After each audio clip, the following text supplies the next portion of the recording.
fer avançar la medicina a finals del segle XIX no eren suficients. El cervell humà era una incògnita. Es coneixien malgrat els estudis de Cajal de la sinapsis i molts altres.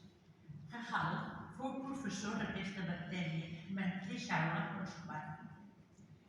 Fins 40 anys més tard, la psiquiatria infantil no va començar a esdevenir científica. Jo voldria que fos cada cop més científica sense perdre el que tenia tant. La necessitat de trobar una explicació a la malaltia mental va fer que durant la primera meitat del segle XX convisquessin molts models mentals que es discutien la prioritat de l'explicació del fet psicopatològic. En el nostre país, durant bastants anys, el model predominant era el psicoanalític i dintre d'ell tota una sèrie de variants. També fou durant molts anys el predominant als Estats Units. Els psicoanalistes aconsellaven escoltar els pacients i amb això alguns milloraven.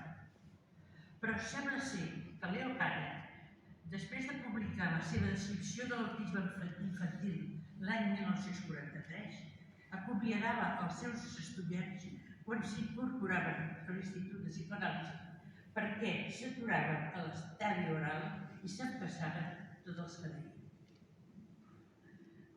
L'any 2001, Eisenberg, després de 20 segles d'experiència en psiquiatria infantil, escrivia que feia 50 anys la psicoanàlisi estava dintre i la genètica fora i que avui, és a dir, a finals del segle XX, la genètica estava aquí i la altra fora.